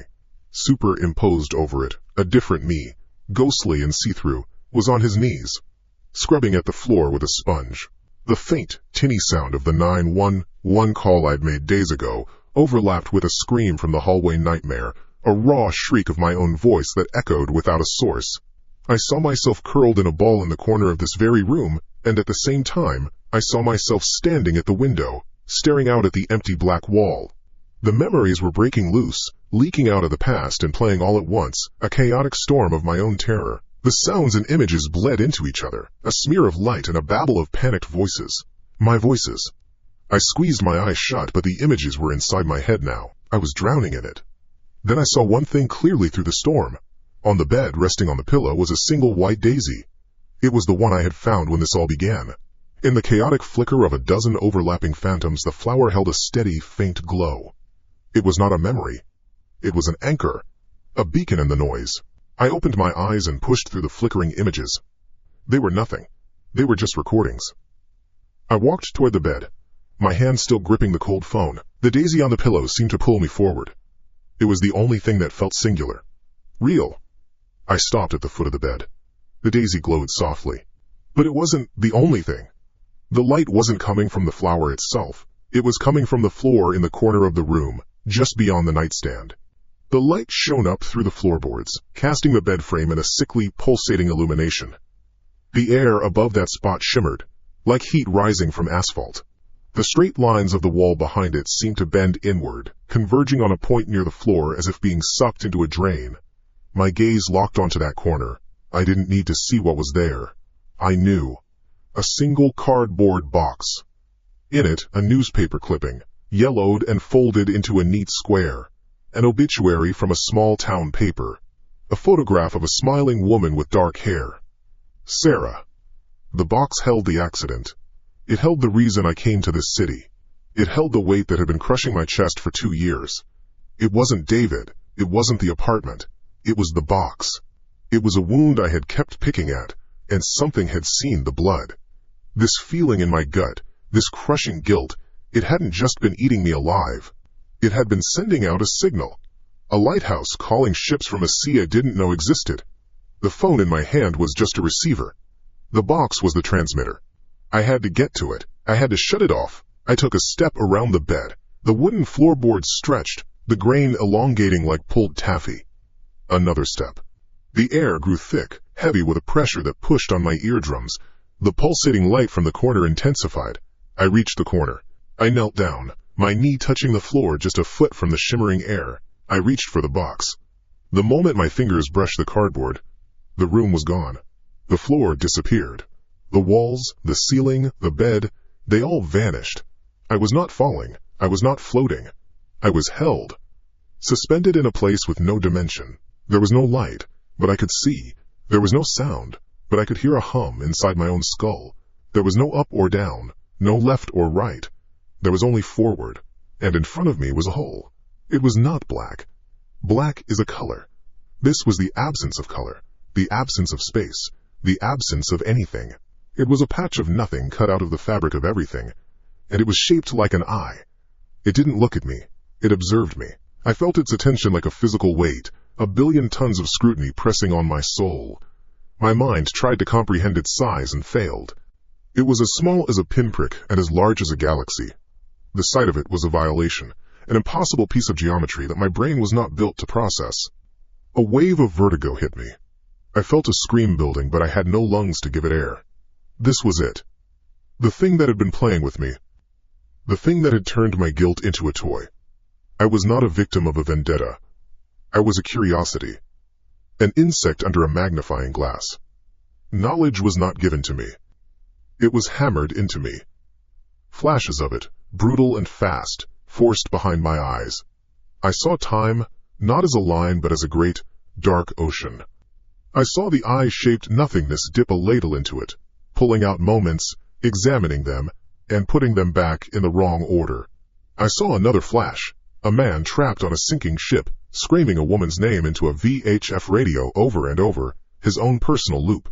Another flash, a little girl lost in a snowstorm, calling for a father who would never come, her terror a repeating echo. 100, 1,000, 1,000,000 other souls, each one a prisoner in the theater of their own defining tragedy. Their pain, a recurring broadcast. A collection. I saw myself. I saw the car skidding on wet pavement. I saw Sarah's face in the passenger seat. I saw my own hands on the wheel, useless. I saw the fear, the guilt, the moment it all crystallized into a weight I would carry forever. It was my brightest, loudest moment. It was what the eye had noticed. Then, a final piece of knowledge was laid before me. A choice. I could let go. I could accept that I was nothing, that my pain was just a brief, interesting noise. I could cease my struggle and simply dissolve, my consciousness unraveling into the silent hum of the void, like the man of dust on my bedroom floor. Peace. An end. Or I could fight. But there was nothing to hit. No enemy to attack. How do you fight a hole in the universe? My hand, the one not holding the phone, was still clenched in a fist. I could feel my own phantom nails digging into my phantom palm. Human. I was still human. My pain was mine. My guilt was mine. It was not a show. It was not for its amusement. A sound tore from my throat, a single raw syllable into the great nothing. No. The word had no sound, but it had force. It was a rejection. A final act of defiance. I would not be erased. I would not be entertainment. I chose the pain. I chose to remember Sarah. I chose the weight. Because it was all I had left. In the void, I brought my hands together. I opened the box. I did not see the brittle newspaper clipping or the photograph with my eyes. I saw them with my memory. I forced the image of Sarah's smile to the front of my mind. I forced the feeling of the rain-slicked asphalt, the sound of tearing metal. I held onto it. I embraced the horror of it, the ugliness, the unbearable truth that it was my fault. I owned it. I held it up like a shield. For a long second, nothing happened. I was just a man, holding a box of sorrow, screaming, "No!" at God. Then, the eye blinked. The hole in reality folded in on itself. Then, light. White. It was not a sight, it was a physical impact. A wave of pure energy that was not hot or cold, just absolute. It hit me, and the void, the box, the memories, my defiance. It was all scoured away. I was undone. I tasted dust. My cheek was pressed against something rough, a rug. I smelled stale air and the faint scent of old paper. I blinked. Light, soft and yellow, filtered through my eyelashes. The sun, I could feel its weak warmth on my back. I pushed myself up, my arms shaking. I was on the floor of my living room. I looked around. The sofa was in its place. The floor lamp stood at its usual tilt. The mail was in a neat stack on the counter. Through the window I could see the street below. A delivery truck rumbled past. People were walking. I scrambled to my feet. I ran to the kitchen. I looked at the microwave. The clock displayed the time, 8:42 a.m. I ran back to the living room and looked at the analog clock on the wall. The second hand was moving. A smooth, silent sweep. 8:42 a.m. I ran into the bedroom. My alarm clock glowed. 8:43 a.m. It was quiet. The only sound was my own ragged breathing. The echoes were gone. The phantoms were gone. The pile of dust on the floor was gone. The phone was gone. I stood in the middle of my apartment, my body trembling with the aftershocks of a storm that had passed. The sunlight felt real. The air in my lungs felt real. It was over. Whatever it was, whatever had found me, I had faced it. I had screamed back. And it had left.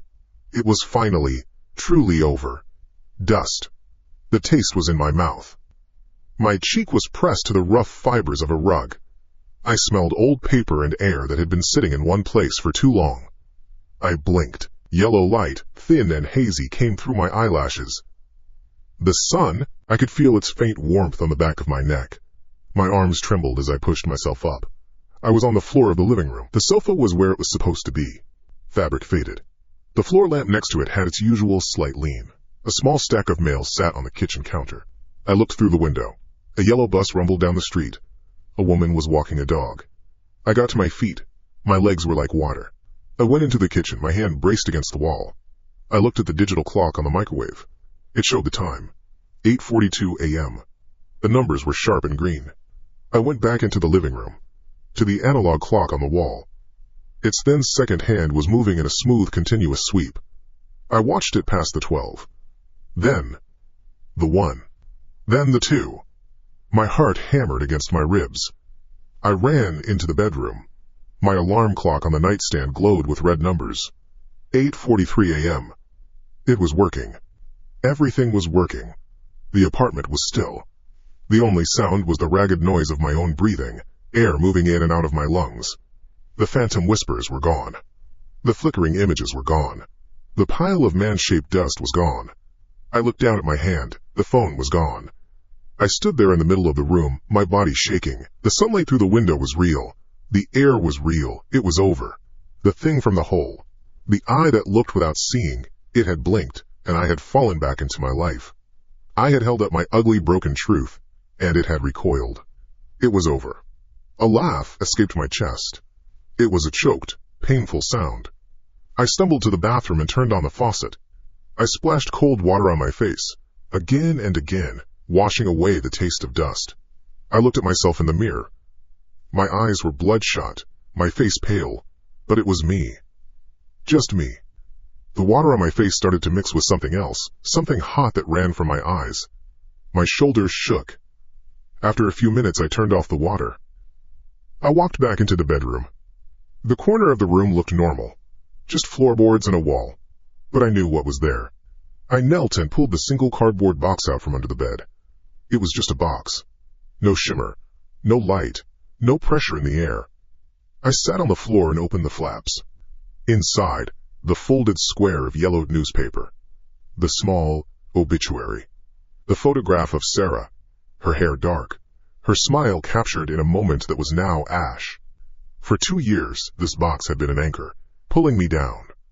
But it had also been a beacon, calling something from the deep. I took the newspaper clipping out. I didn't read it. I knew the words. I crumpled it into a tight ball in my fist. I took out the photograph. I looked at her face for a long second. Then I tore it in half, and then into quarters, and then into small pieces that fell from my fingers onto the rug. I took the box and the crumpled paper and the fragments of the photo into the kitchen. I pushed them deep into the trash can, under a plastic milk jug and coffee grounds. Done.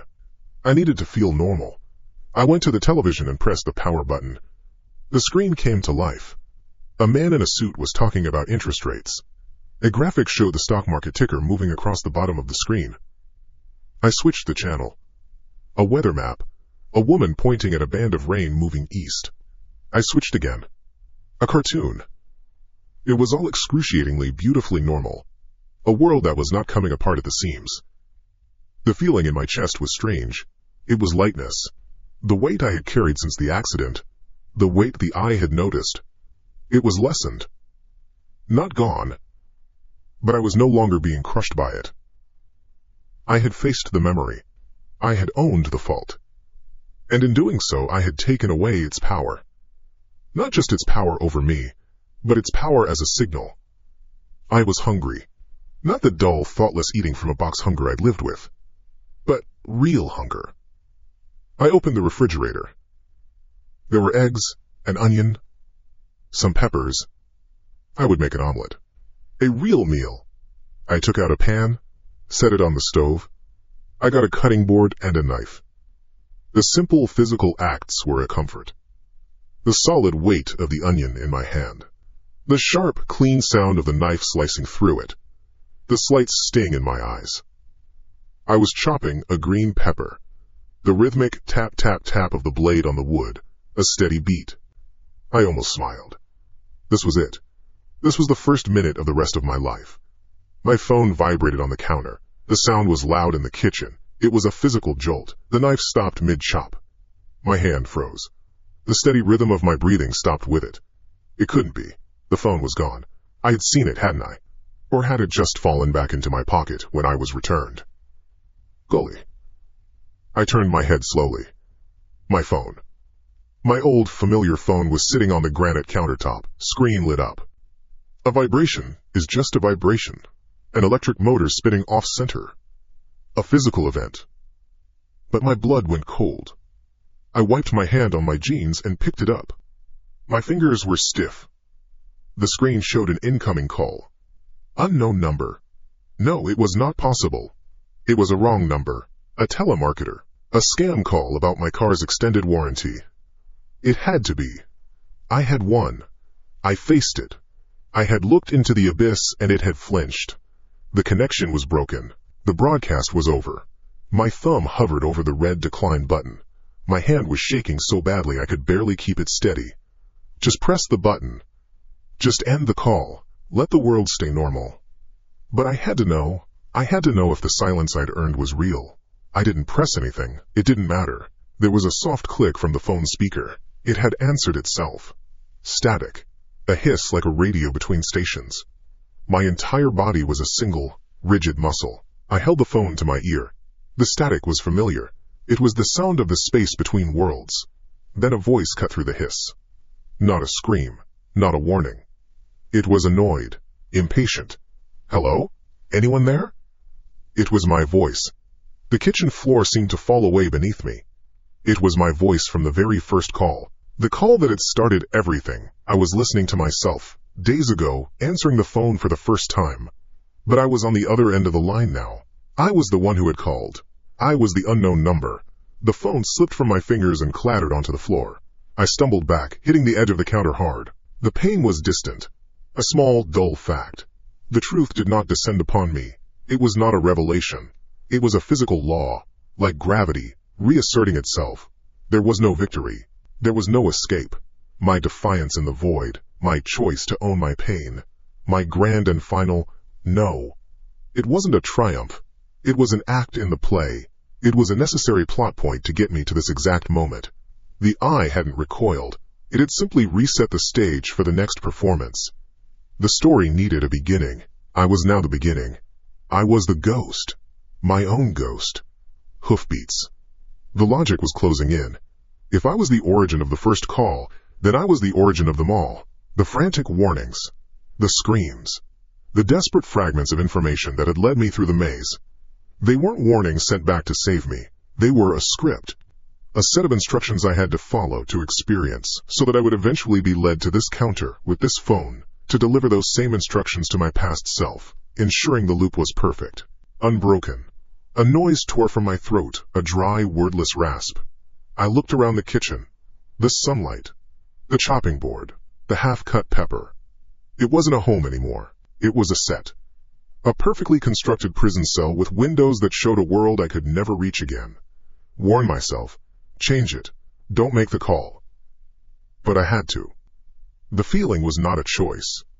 It was an overwhelming compulsion, a physical need like drawing a breath after being held underwater. I had to complete the circuit. I had to deliver the lines. It was my role. The pain and the guilt I had owned wasn't a shield. It was the fuel. It was the motivation the script required for me to do what I was about to do. In a blind panic, a frantic, animal need to do something, I lunged for the phone on the floor. My fingers closed around the smooth plastic. My thumbs swiped across the screen, pulling up the keypad. My mind was blank, my actions driven by a force that was not my own. I had to call. I had to warn him. I had to warn me. My thumb tapped out a string of numbers. I didn't know what they were, but my hand did. It was my own number. It started to ring. The sound was a death knell. On the first ring, a version of me from days ago answered. Static. And then my own panicked future voice, my current voice, erupted from my throat, a shattered, desperate howl into the receiver. Leo, don't trust. The mistake. It's your mistake, they saw. My own voice from the past, confused and scared, was a faint murmur on the other end of the line, before I could hear it properly. I hung up. The phone fell from my hand again. I fell with it, my knees hitting the hard tile floor. I stared at the device, now dark and silent on the linoleum. I had just spoken the words. The exact words. The hook. The confusing, terrifying bait that had started this entire nightmare. I had just cast the line to my former self. I was the caller from the future. I was the source of the terror. Trapped. I wasn't just in the loop, I was the loop. A self-devouring snake, created for the entertainment of a thing that used tragedies as theater. I pressed my forehead to the cool floor. The sun was still shining. Outside, the city carried on with its day. Inside, the clock on the wall ticked forward, 1 second at a time, moving me closer to the next phone call I would have to make. And the next. And the next.